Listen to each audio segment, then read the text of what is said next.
Então, hoje começa o quarto dia dos 33 dias de preparação para a consagração à Santíssima Virgem Maria pelo método de São Luís Maria Grimont. Hoje nós vamos ler do número 37 ao 46 do tratado. Consequências lógicas. Maria é rainha dos corações.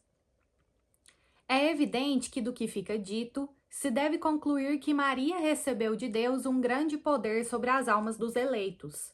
Ela não poderia estabelecer neles a sua morada, como Deus Pai lhe ordenara, nem formá-los, alimentá-los e gerá-los para a vida eterna, como sua mãe, nem recebê-los por sua herança e quinhão, nem formá-los em Jesus Cristo e Jesus Cristo neles, nem lançar nos seus corações a raiz das suas virtudes, e ser a companheira inseparável do Espírito Santo nas suas obras de graça.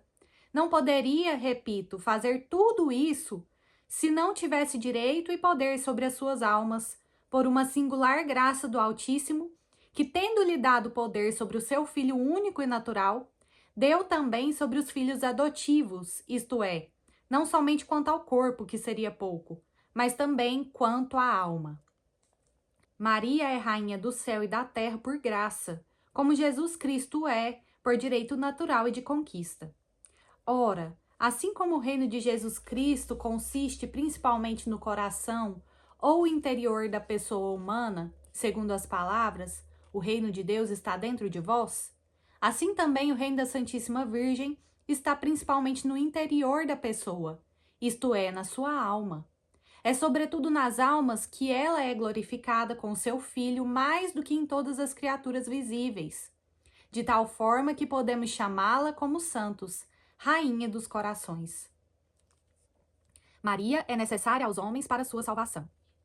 Pelo fato de a Santíssima Virgem ser necessária a Deus, de uma necessidade dita hipotética, ou seja, derivante da sua vontade, forçoso será concluir que ela é muito mais necessária aos homens para conseguirem chegar ao seu fim último. Não se deve, pois, confundir a devoção à Santíssima Virgem com as devoções aos outros santos, como se não fosse mais necessária e apenas facultativa. Baseado na opinião dos santos padres da Igreja, como Santo Agostinho, Santo Efrem, diácono de Edessa, São Cirilo de Jerusalém, São Germano de Constantinopla, São João Damasceno, Santo Anselmo, São Bernardo, São Bernardino, São Tomás e São Boaventura, o douto e piedoso Suarez, da Companhia de Jesus, o sábio e devoto Justo Lípcio, doutor de Louvaina, e vários outros provaram, de maneira irrefutável, que a devoção à Santíssima Virgem é necessária para a salvação. Provaram ainda que é sinal infalível de reprovação, segundo o sentir do próprio Ecolampádio e de alguns outros heréticos, a falta de estima e amor à Santíssima Virgem, e que, pelo contrário, é sinal certo de predestinação ser dela total e verdadeiramente devoto. Provam-no as figuras e palavras do Antigo e Novo Testamento, confirmam-no os sentimentos e exemplos dos santos, ensina-o e demonstra-o a razão e a experiência. O próprio demônio e seus sequazes, instados pela força da verdade, foram muitas vezes obrigados a confessá-lo, malgrado seu. De todas as passagens dos santos padres e doutores, de que fiz ampla recolha para comprovar esta verdade, apenas cito uma, a fim de não me alongar. Ser teu devoto, ó Virgem Santa, é uma arma de salvação que Deus dá aos que quer salvar. Diz São João Damasceno. Poderia referir aqui vários fatos para comprovar o mesmo pensamento. Recordarei apenas 2. 1. O primeiro é narrado nas crônicas de São Francisco durante um êxtase. O santo viu uma grande escada que ia ter ao céu, e no cimo da mesma estava a bem-aventurada Virgem Maria. Foi-lhe dado a entender que para alcançar o céu era necessário subir por aquela escada. 2. O outro exemplo é referido nas crônicas dominicanas. Conta-se que nas proximidades de Carcassone, onde São Domingos estava pregando sobre o rosário, a alma de um infeliz herético estava possessa de 15.000 demônios. Estes foram obrigados, por ordem da Santíssima Virgem e para a confusão deles, a confessar grandes e consoladoras verdades sobre a devoção a Nossa Senhora. E fizeram-no com tanta força e clareza que, por pouca devoção que se tem à Santíssima Virgem, não se pode ler sem lágrimas de alegria esta história autêntica. E o panegírico que, da mesma devoção, o demônio fez contra a sua vontade. Maria é ainda mais necessária aos chamados a uma perfeição particular. Se a devoção à Santíssima Virgem é necessária a todas as pessoas, mesmo que só para conseguirem a salvação, é ainda muito mais necessária àqueles que são chamados a uma perfeição particular. Não creio mesmo que alguém possa atingir uma íntima união com Deus e uma perfeita fidelidade ao Espírito Santo sem uma união muito grande à Santíssima Virgem e uma grande dependência da sua proteção. Só Maria encontrou graça diante de Deus sem o auxílio de qualquer outra criatura. Todos os que acharam graça diante de Deus desde então, só por seu intermédio a acharam, e também só por ela a encontrarão todos os que vierem no futuro. Maria estava já cheia de graça ao ser saudada pelo anjo Gabriel, mas recebeu uma plenitude superabundante de graça quando o Espírito Santo a revestiu com a sua sombra inefável. De tal modo, essa dupla plenitude foi aumentada dia a dia, momento a momento, que a sua alma atingiu um grau de graça imenso e inconcebível. Por isso o Altíssimo a constituiu na única tesoureira dos seus tesouros e a única despenseira de suas graças, para enobrecer, elevar e enriquecer a quem lhe aprouver, para fazer entrar no caminho estreito do céu quem entender, para fazer passar, apesar de tudo, quem quiser pela porta estreita da vida, e para dar a quem entender o trono, o cetro e a coroa de rei.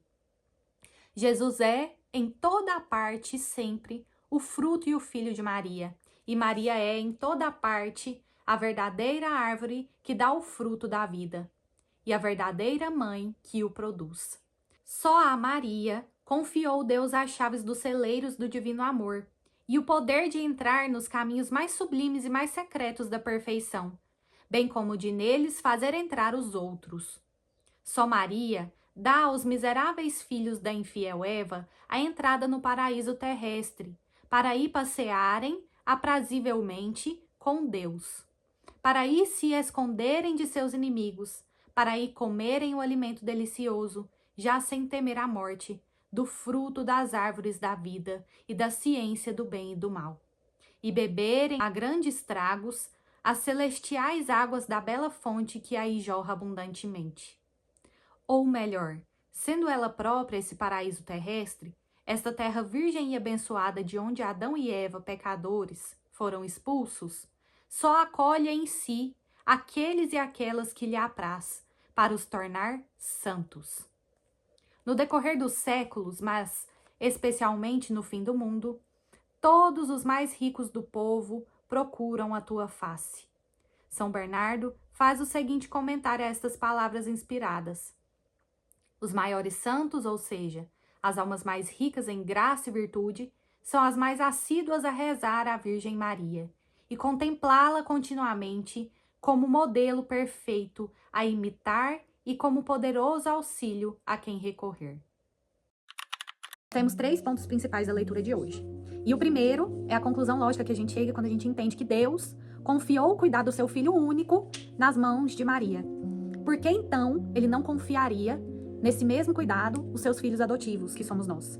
Maria permanece sendo tão competente para cuidar de nós, como foi e é competente para cuidar de Jesus Cristo. O segundo ponto importantíssimo da leitura de hoje é que a devoção que nós temos a Nossa Senhora é diferente da devoção que nós temos aos demais santos. Nós devemos a Nossa Senhora um grau de honra maior do que a todos os santos, que se chama hiperdulia, que é a devoção máxima abaixo de Deus. Esse é o lugar de Nossa Senhora. Já os santos recebem uma veneração menor, por assim dizer, que se chama dulia, porque são considerados amigos de Deus e intercedem por nós, mas em um grau menor e infinitamente menor do que Nossa Senhora. O último ponto de hoje é que a devoção à Virgem Maria é uma arma para mim e para você, para que a gente alcance o céu. E inúmeras vezes foi revelado pelo próprio demônio, em muitos casos, né, que a gente tem registrado na Santa Igreja.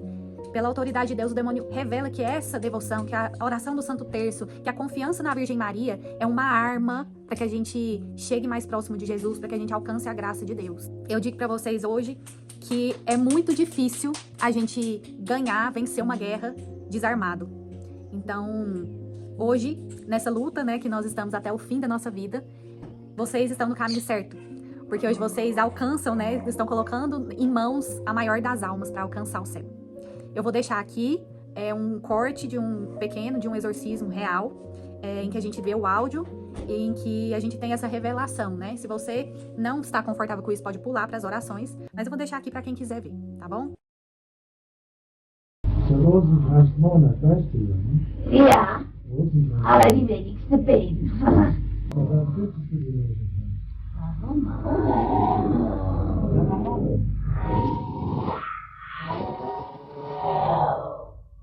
Weil ich mir den habe. Nein, ich sag's nicht.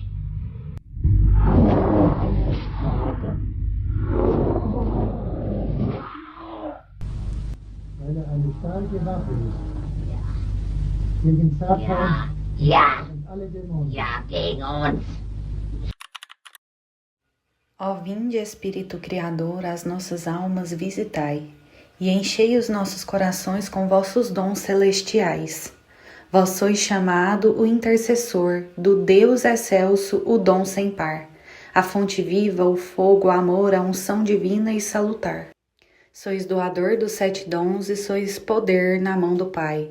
Por ele prometido a nós, por nós seus feitos proclamai. A nossa mente iluminai, os corações enchei de amor. Nossa fraqueza encorajai, qual força eterna e protetor. Nosso inimigo repeli e concedei-nos vossa paz. Se pela graça nos guiais, o mal deixamos para trás. Ao Pai e ao Filho Salvador, por vós possamos conhecer, que procedeis do seu amor, fazei-nos sempre firmes crer. Glorifiquemos a Deus Pai e ao Filho que ressuscitou e ao Santo Espírito de Deus por infinitos séculos. Amém. Enviai, Senhor, o vosso Espírito e tudo será criado e renovareis a face da terra. Oremos. Ó Deus que instruístes os corações dos vossos fiéis, com a luz do Espírito Santo, fazei que apreciemos retamente todas as coisas, segundo o mesmo Espírito, e gozemos sempre da sua consolação, por Cristo nosso Senhor. Amém. Ave estrela do mar. Ave do mar estrela, bendita Mãe de Deus, fecunda e sempre virgem, porta feliz dos céus. Ouvindo aquele ave do anjo Gabriel, mudando de Eva o nome, trazei-nos paz do céu. Ao cego iluminai, ao réu livrai também, de todo mal guardai-nos e dai-nos todo o bem. Mostrai ser nossa mãe, levando a nossa voz, a quem por nós nascido dignou-se vir de vós. Suave mais que todas, ó Virgem sem igual, fazei-nos mansos puros, guardai-nos contra o mal. Ó dai-nos vida pura, guiai-nos para a luz, e um dia ao vosso lado possamos ver Jesus. Louvor a Deus, o Pai, e ao Filho sumo bem, com seu divino Espírito, agora e sempre. Amém.